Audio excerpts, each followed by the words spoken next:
Lepo pozdravljeni, v središče je prišel Rok Blatnik, ki je član delovne skupine Nove Slovenije za stanovanjska vprašanja, sicer pa po izobrazbi in delovnem področju arhitekt. Lepo pozdravljen in dobrodošel. Zdravo, živijo. Ker sva kolega se bova tikala tudi tukaj, ne? Seveda. Ja.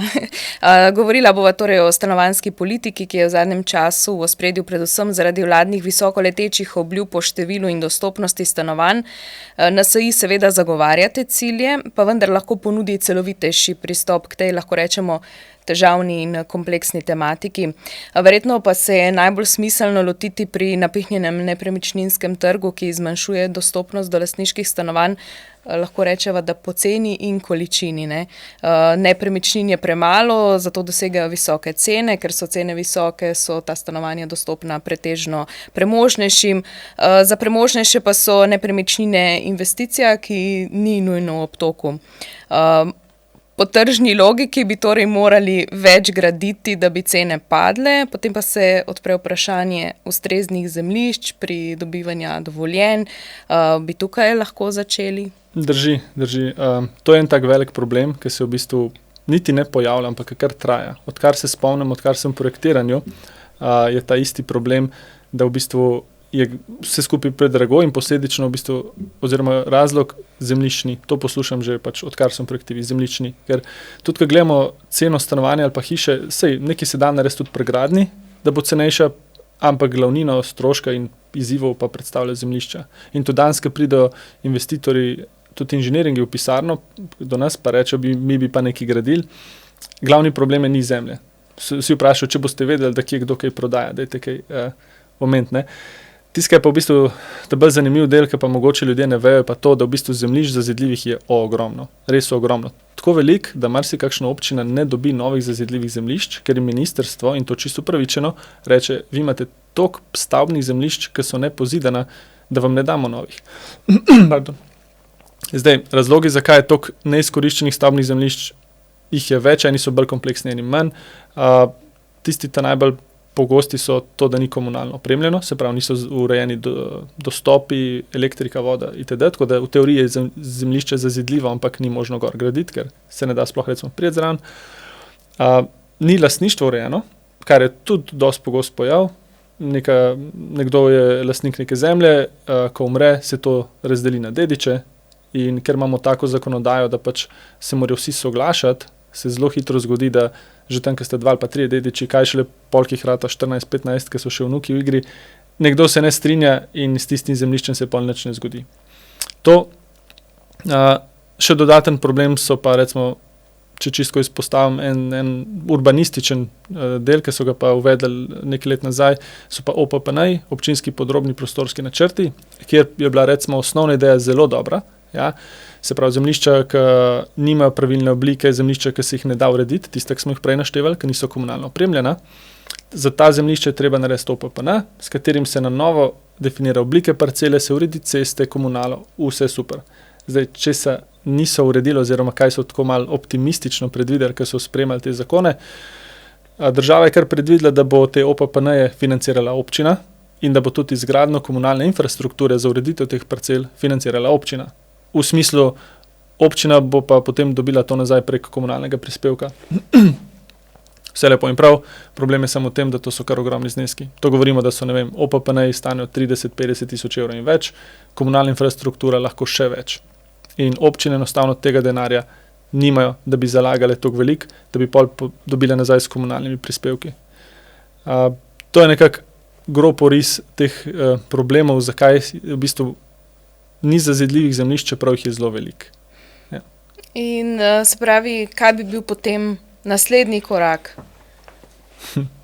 Kdo lažje dostopa potem do teh razpoložljivih stavbnih zemljišč? A jih da v roke zasebnim investitorjem, posameznikom? Ja, to mogoče sem še pozabil omeniti, da pri OPPN-jih je problem tudi to, da zasebniki lahko že zdaj financirajo vse sami. Ampak zdaj si pa predstavljate, imate 10 parcel, 10 lastnikov, in oni bi se mogli med sabo dogovoriti, da bodo založili ta denar, ki ga sicer pol ne bodo rabili, recimo, plačati komunalnega, tako da nič ne izgubijo, ampak to je 10 naključnih ljudi, ki se morajo dogovoriti med sabo. In si zadosti zaupa, da izberejo enega izvajalca, dajo kar velik denar in vse to uredijo. Tako da pri zasebnikih je pa problem to, da enostavno je težko doseči ta konsens. Tako da verjetno dolgoročno bo mogla biti rešitev v smislu, da bo delala to ali občina ali pa država. Oziroma, da bo občina ali država zagotovila, če nič drugega, vsaj neko kreditiranje, neka sredstva, ker fizične osebe med sabo se bodo zelo težko kar tako dogovorile. Zdaj, kar precej, kar omenjaš, je povezano z birokracijo. V kolikšni meri je tukaj neka ovira birokracija, kje bi se dalo mogoče z tega vidika, kar zdaj omenjaš kot problem, poenostaviti zadeve? Pri birokraciji pa tako, v smislu tega urbanizma, pa OPPN-jev, pa tega, to je še kar v redu, se dale pospeljati, je pa en kup stvari, ki bi se jih dal poenostaviti pri običajnih gradbenih dovoljenjih in pri običajnih postopkih, da bi vse skupaj malo hitreje teklo. Zdaj se recimo pojavi, absurden primer se pojavi, da v bistvu občina sprejme prostorske pogoje. Se pravi, občina določi, kakšna ne bi bila hiša. In ko mi damo vlogo na občino, občina presoja, če je hiša skladna. In dobimo od občine kljukico in to gre na upravno enoto in tam še en referent ponovno presoja isto stvar. Se pravi, 2 referenta presojata o isti zadevi, s tem, da se prevečkrat zgodi, da pač nista enakih misli, da tako rečem. In če nista oba usklajena, pač vloga ne gre čez. In to je en tak lep primer, kako se čisto po nepotrebnem zgublja mesece in mesece. Plus ustvarja dodatno delo, ne? Ker potem pa rečemo, upravne enote imajo gužvo, upravne enote ne uspejo obdelati vseh vlog. Logično, ker preverjajo nekaj, kar bi morala že občina preverjati. To je spet neka taka stvar, ki z zakonom so sicer, ideja je bila verjetno v redu, bodo občine preverjale skladnost, ker so njihovi prostorski akti, vse super, niso pa dodelali drugega dela, da bi de facto rekli, upravna enota ne sme reči ne. Če občina reče, hiša je ok, upravna enota lahko sam preverja, če imamo občinsko potrditev, ne pa še enkrat preverja cele hiše. Ne? Se v bistvu si podvajajo delo in delajo tudi probleme investitorjem, ker tudi, ko me nekdo vpraša, a se na tej parceli da zgraditi taka in taka hiša, čisto po pravici povedano, ne vemo, dokler ne dobimo obeh kljukic, in na upravni in na občini. Ne? Tako je to ena zadeva. Drugo, kar pa manjka, mogoče, to je čisto, je pa neka standardizacija. Recimo, čisto za primer, če vi danes hočete postaviti nadstrešek za avto, čisto preprost nadstrešek za avto, ja, da vam je čisto vse kako izgleda, 4 stebre strehco. Ja. Ta nadstrešek za avto se smatra kot nezahteven objekt in ga je isto treba obdelati, isto je treba pošiljati vloge za soglasje in isto mora iti vloga na koncu na upravno enoto, da isti referent spet presoja, a je to skladno ali ne. In tle manjka neke tipizacije, neke standardizacije. V smislu, všeč mi je bila izjava prejšnjega nemškega kanclerja, kjer je rekel, kjer je govoril o nemški zakonodaji pa gradbeništvu, je rekel, če bi v Nemčiji vsaka občina presojala pa ocenjevala, recimo BMW-ja, ali je primeren za na cesto ali ne, jih ne bi nič prodali. Ja? Tako da mogel bi biti vsaj za določene stvari nek državen standard, ki bi enostavno pokrival vse skupaj. Čisto za primer, če hočete narediti enostaven strešek, bi mogli obstajati tipi A, B, C, D in ti tipi bi bili na državnem nivoju obklukani. In občina bi lahko pol samo rekla, za tipe A, C, D lahko postavite na tej parceli. Ja? Tako da, če vaš nadstrešek ustreza temu tipu, gre to nekako avtomatsko vse lepo čez. Bi šlo tudi za kompleksnejše objekte na tak način, mogoče za stanovanjsko hišo? Verjetno do določene mere bi šlo in bi bila zanimiva ta ideja. Ne? Zdaj, določeni bodo vedno hteli nekaj drugega in je prav, da se ohrani vse te postopke take, ki so, da se pusti možnost tudi, da se tudi dela neka kvalitetna arhitektura in sploh, to je vse super. Verjetno bi se dali tudi za hiše uveljaviti neke določene tipe, ampak ne vem, koliko bi bilo tlekaj konsenza znotraj stroke, da bi se taki tipi uveljavili, ker praksa pa trenutno kaže, da pač urbanisti, arhitekti in lokalna okolja pa v bistvu vsak spodbuja, da se ohranja neka lokalna arhitektura. Za primer, ne vem, ima občina Cerknica nek svoj katalog hiš, ki so značilne za tisto občino, kar je super, samo treba vedeti, da to je spet neka specifika hiš za neko zelo majhno občino. In če si predstavljate 212 občin, vsaka občina razvija neke svoje tipe hiš, to pomeni za projektante še dela vse to poznati, vsem tem ukvarjati, kar pa v končni fazi pomeni za investitorje več denarja in več časa. No, in če zdaj preideva na, ne vem, željo po lastniškem stanovanju, ne? Če bi se recimo nek posameznik bi si zamislil neko stanovanjsko gradnjo, potem se tukaj začnejo prave muke, že zaradi tega, kar omenjaš. Po drugi strani je tukaj nek dvotirni sistem vzpostavljen. Nekateri projekti so tukaj, ki se jih loteva država, recimo prek stanovanjskega sklada, pretežno so to sicer najemniška stanovanja, in potem je tukaj še recimo, se pravi, zasebna pobuda, če se tako izraziva, ne. In prej si omenjal, pa mogoče, če najprej ta del načneva, se pravi, da se posameznikom, recimo družinam, parom, omogoči ugodne pogoje za to, da se lotijo neke stanovanjske gradnje oziroma da pridejo čim prej do lastniškega stanovanja. Drži. To je dosti kompleksna, tako so že prej govorila, kompleksna tema in se hitro prepleta z nekimi drugimi zadevami. Ampak, če gremo čistko po vrsti, eno bi bilo nekako sprostiti vsa ta zemljišča, ker samo na ta način se bo cena znižala. Ja? Ker ni smisel, da gre cena v nebo, pa da mi pol lajšamo možnosti za kreditiranje za družine, ker kaj bomo prišli v situacijo, ko se bo treba namesto za 30 let zakreditirati za 50, samo zato, ker je vse tako drago. Ne? Tako da treba delati na vseh področjih. Ampak ja, so pa absolutno pomembni tudi neki krediti, kjer se recimo ne bi smeli dogajati absurdi, kot so v smislu, da mlad par lahko plačuje 500 ali pa 1000 evrov najemnine vsak mesec in to lahko dela 2 leti, vse v redu, ker gre pa na banko in pa rečejo, niste kreditno sposobni za 1000 evrov ali pa 900 evrov kredita. To je pač absurd, ker ne vem, s katerim zakonom bi se dal to rešiti, ampak to enostavno se mora rešiti. To ni okej, ker vsi vemo, da če lahko plačuješ in najemnino, bi lahko plačal tudi kredit. Tako da bi bilo smiselno tle poenostaviti. Ja.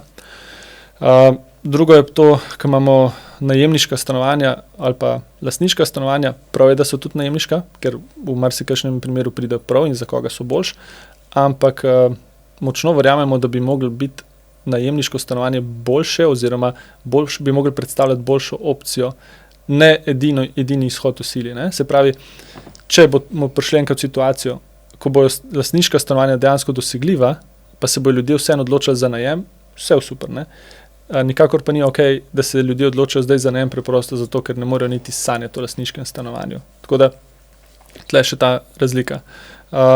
In tudi z vidika države, ki se loti reševati tega problema, bi mogli se nekako zavedati, da, kot ste omenili, to sta dva tira, to je popolnoma različen problem, popolnoma različne rešitve.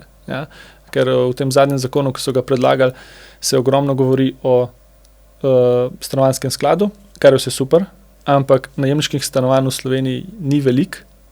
Tudi mislim, da Slovenci ne želimo, ne sanjamo o najemu. Ja?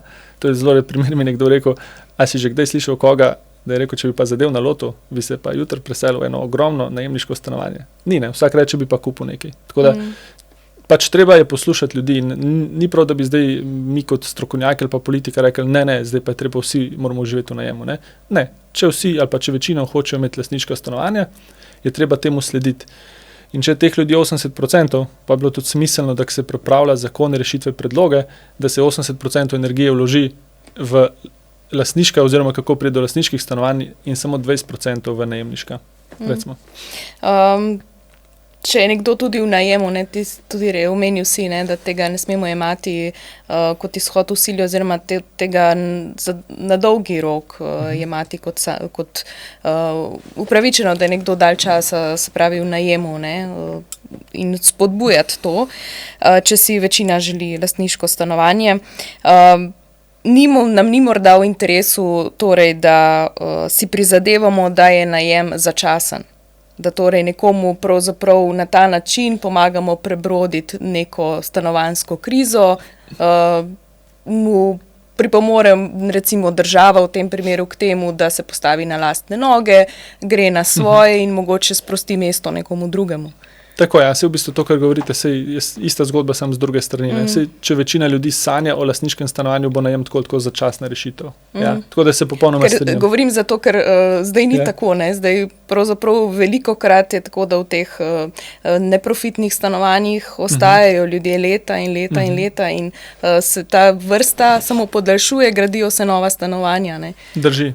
V bistvu ostajajo, ponovno po moje ostajajo, zato ker ne morejo iti v lastniška stanovanja. Mislim, da je zelo, zelo redki, verjetno je nek procent, ampak majhen procent tistih, ki so se pa v bistvu nepričakovano tako navadili na najem, da si rečejo, zakaj pa bi kupil. Ja. Večinoma pa vsi sanjajo sploh, recimo nek običajen par, ki ima običajne službe, sanja o nakupu tudi skozi kariero, ko sem imel priložnost govoriti z različnimi ljudmi, pa različnimi profili, zanimivo tisti, ki so bolj za najem, so ponovadi ljudje, ki imajo ali svoje podjetje ali kakorkoli, ki lahko vlagajo denar v nekaj drugega, pa tam služijo. Pa jih pol niti ne gane, da v bistvu pri najemu mečejo denar skozi okno, ker lahko služijo nekaj drugega. Ne? Za običajno družino je pa še vedno, tako kot ste rekli, čim prej ven iz najema v lastniško stanovanje.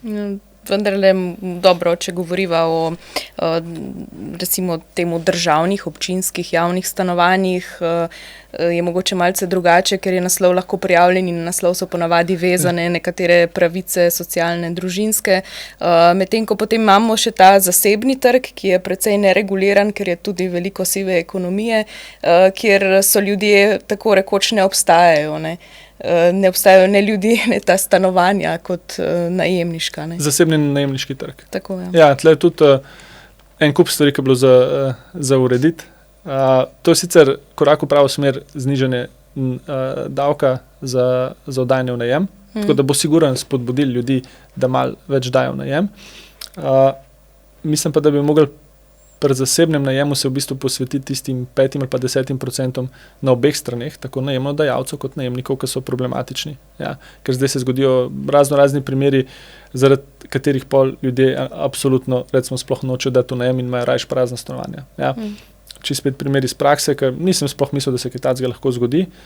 V eni manjši hiši je nekdo oddajal polovico hiše, vse lepo in prav, najemnik je bil prve pol leta čisto korektno se plačeval, pa je pa nehal plačevati. In ker se pozanimajo, gotovo, da mu nima kaj. Ne sem, da ga ni mogel ven vrč.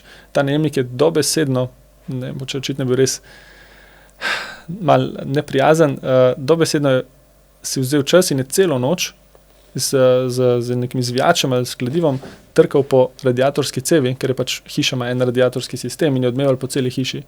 In lastnik zgoraj, ne sem, da ni mogel ga ven vrč, ne sem, da ni dobil plačan, tudi spat ni mogel. Pač do tacega absurda pride in si predstavljam, da ko se nekaj tacega zgodi, on ne bo nikoli več dajal najem, pa si predstavljam, da vsi, ki so slišali to zgodbo, bodo zelo previdni. Tako da je treba poskrbeti za tistih 5% ali pa 10% problematičnih najemnikov, da se zadeve hitro rešijo. Ja. Po drugi strani verjamem in vem, da je tudi marsikakšen najemodajalec milo rečeno problematičen, tako da bi mogli biti tudi na tej strani, ne vem, strožje kazni, nekak hitrejši odziv, da se to uredi. Imeti pravzaprav pred očmi obe strani, ne? Tako je. Ker lahko, tako kot so recimo najemniki v strahu, da jih bo nek najemodajalec jutri pognal čez prak, ne, je tako lahko težava pri najemodajalcu, ker se ne more, če se tako izrazim, rešiti nekega najemnika, ki se neprimerno obnaša in ne poravna svojih obveznosti. Tako, treba je imeti oba v mislih, pa treba razumeti, da to ni vojna en proti drugim, ker zelo hitro gremo v to, da nekdo reče, jaz sem za najemnika in pa jaz sem za najemodajalca in to izpade, smo čisto na različnih bregovih. Ne? V praksi je pa to precej podobno, kot zaposleni pa delodajalec. Tako, ko imamo neugodne delodajalce, imamo tudi neugodne zaposlene, nekoga, ki izkorišča ali enega ali drugega. Pač ni fajn zavzeti neke skrajne pozicije pa graditi stališča ali pa celo zakona na podlagi nekega ekstrema. Ne? Je treba poslušati v drugo stran, pa se pol hitro vidi, da je en kup tudi skupnih točk, sam tiste skrajne primere pa res treba posebej rešiti. Ja. Rada bi, da se dotakneva še vloge stanovanjskega sklada oziroma primerljivih ustanov, ki razpolagajo z javnimi stanovanji. Tukaj v te sklade se steka ogromno denarja, ne? Pa nikoli, oziroma ali pa samo jaz ne slišim, se nekaj dosti govori o tem, kako se s tem denarjem ravna. Drži, da enostavno, če vprašate kateregakoli privatnega investitorja, inženiring, ki gradi in prodaja ali podaja najem pač na zasebnem trgu, ne, mu tudi ne bo jasen, kako lahko stanovanjski sklad dobi toliko denarja, pa je v bistvu toliko malo rezultatov.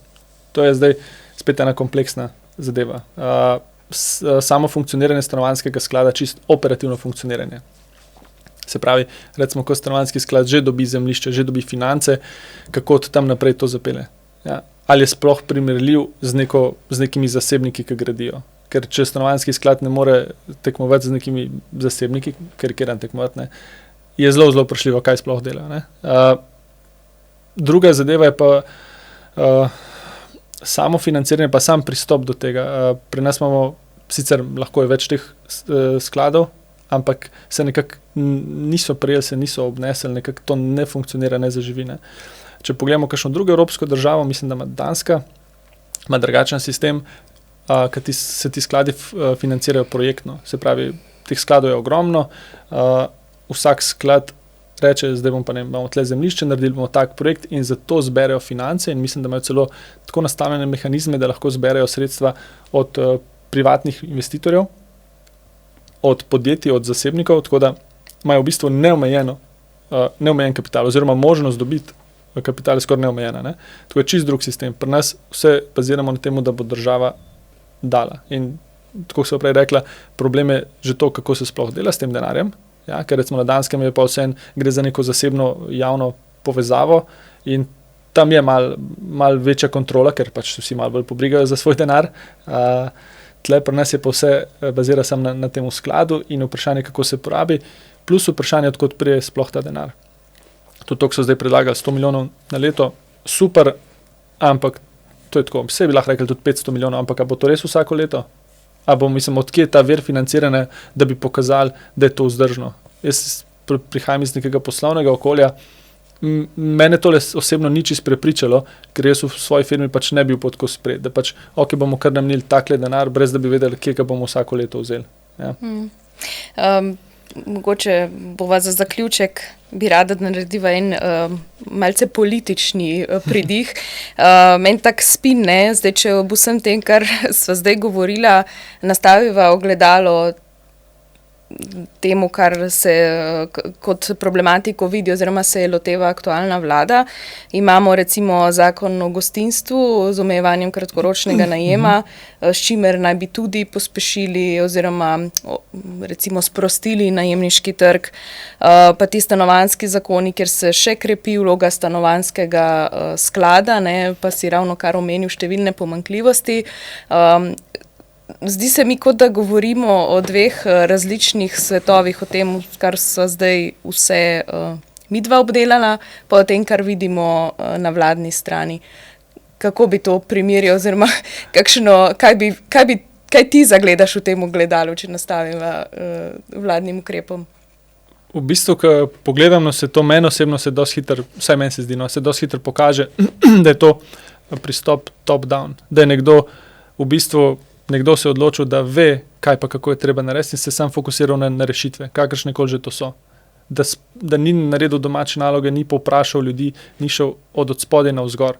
Od to recimo ta diskrepanca, da se v bistvu se posvečajo stanovanjskemu skladu, tako močno, čeprav, kot sva rekla, bo to rešili mogoče 10-20% celotnega problema. Ne? In tudi, ko ste omenili kratkoročno dajanje, drži, spet problem je, če bo pol mesta se oddajal sam na Airbnb, ja, to ne bo v redu, ampak je spet nekdo, kar sprejel neko rešitev, brez da bi prej naredil celo analizo, pa se vprašal, kaj sploh hočemo doseči, pa kako k temu pristopati. Ne? Nekdo je skoraj da vzel eno rešitev od nekje in rekel, bomo pa to uvedli. Tako da ne moram reči, da nič ne delajo, se neki vlagajo, neki se trudijo, ampak niti posamezni zakoni ne prepričajo najbolj, ja, ker določeni bo skoraj da naredili več problemov kot rešitev, kot celotna slika pa sploh ne. Ja. Tudi če naštejemo vse, kar so naredili ali pa vse, kar predlagajo narediti na stanovanjskem področju, jaz kot projektant, ki se ukvarjamo s tem, še vedno ne vidim, kako bo to pomagalo 90% ljudem, ki bi pač radi imeli svoje stanovanje ali pa svojo hišo, tako da nekaj delo ja, a bo to pomagalo, mislim, da ne. No. Ampak kar so zdaj obdelala, to zveni že kot nek program za naslednjo vlado. Se pravi, če bo v naslednji vladi Nova Slovenija, imamo kar nekaj rešitev. Kako, poudarjam, celovito pristopiti do problematike. Drži. Recimo tisto, kar bi v danem momentu manjkalo, oziroma zakaj bi jaz pričakoval več od ministrstva, ker ne more se zgoditi, da neka delovna skupina, ker imamo pač vsi svoje službe, pa to delamo za zraven, ne more delovna skupina med skoraj enakih rezultatov ali pa enako dobrih predlogov, kot neka vlada, pa neko ministrstvo, ki ima resursov tako neomejeno, primerjalno gledano. Ne? Tako da ja, mi smo štartali kot delovna skupina, smo štartali čisto na začetku in smo rekli, da dajmo sploh ugotoviti, pa se res vprašati, kaj hoče ljudje, kje so problemi in od tukaj gradimo naprej. Je pa res, da do določene točke lahko prideš sestaviš tudi nek program, ampak od določene točke naprej so pa vseeno potrebni malo večji resursi, pa malo več vzvodov, tudi banalne stvari, malo lažje pride do določenih podatkov, ki jih moramo zdaj ne vem kako iskati, ne. Tako da, ja, program nekako bi lahko nastal iz tega in mislim, da smo štartali iz te prave smeri, da nismo mi rekli, bomo pa mi rešili svet, pa bomo mi povedali, kaj ljudje rabijo, ne. Ne, mi smo lepo štartali na začetku in če bo šel v tej smeri, mislim, da je taka lepa šansa, da se celovito zajame vse skupaj, pa končno po 30 letih reši ta problem, da ni stanovanj, pa ni zemljišč, ne. Odličen zaključek, hvala Rok. Hvala. Mislim, da se bova še srečala. Hvala za povabilo, pa do naslednjič, ne. Ja, tako. Hvala tudi vam, da ste naju spremljali, se vidimo kmalu.